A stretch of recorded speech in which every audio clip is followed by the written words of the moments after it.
Doctor कैसर सज्जाद इस वक्त हमारे साथ मौजूद हैं। इस तमाम तर सूरत हाल पर उनसे बात करेंगे। डॉक्टर साहब, बहुत शुक्रिया आपके वक्त का। ये जो स्कैंडल सामने आया है, अब इस पर एक्शन लिया जा रहा है, क्या समझते हैं आप? पहले से इकदाम किए जाने चाहिए थे, पहले से देखना चाहिए था कि किस किस्म की अद्वियात मार्केट में मौजूद हैं?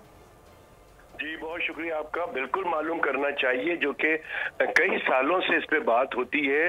अफसोस की बात ये है कि ये बहुत अच्छा आप कर रही हैं काम कि ये हाईलाइट हो रहा है इशू और इस पे एक्शन होना चाहिए। लेकिन मकसद आपका प्रोग्राम का यकीनन यही होगा कि ये अमल दोबारा ना हो, दोबारा हमारे अवाम जो है इस परेशानी में मुब्तला ना हो कि जो हमेशा के लिए डिसेबल हो गए हैं लोग।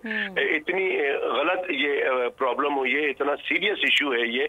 मैं समझता हूँ कि हुकूमत को चाहिए कि ये जो जाली अद्वियात हैं, जाली जो दवाइयां बनाने वालों की फैक्ट्रीज हैं, इनको खुदारा इनको करें, क्योंकि ये इंसानी जान का मामला है, इंसानी सेहत का मामला है।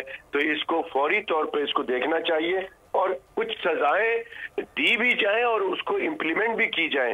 ये नहीं होता है, सजा को तो अनाउंस हो जाता है लेकिन उस पर अमल दरामद नहीं होता, जिसकी वजह से लोगों में इंकरेजमेंट होती है। वो कहते हैं भाई यहाँ तो कुछ भी नहीं होता, चलो ठीक है, बड़े से बड़ा जुर्म हो जाता है।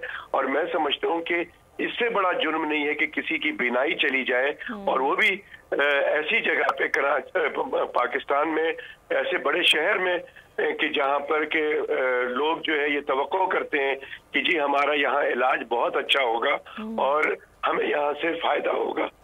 बिल्कुल, पहले से चेक एंड बैलेंस की भी जरूरत है। इस बारे में आप बात कर रहे थे डॉक्टर कैसर सज्जाद, बहुत शुक्रिया आपका।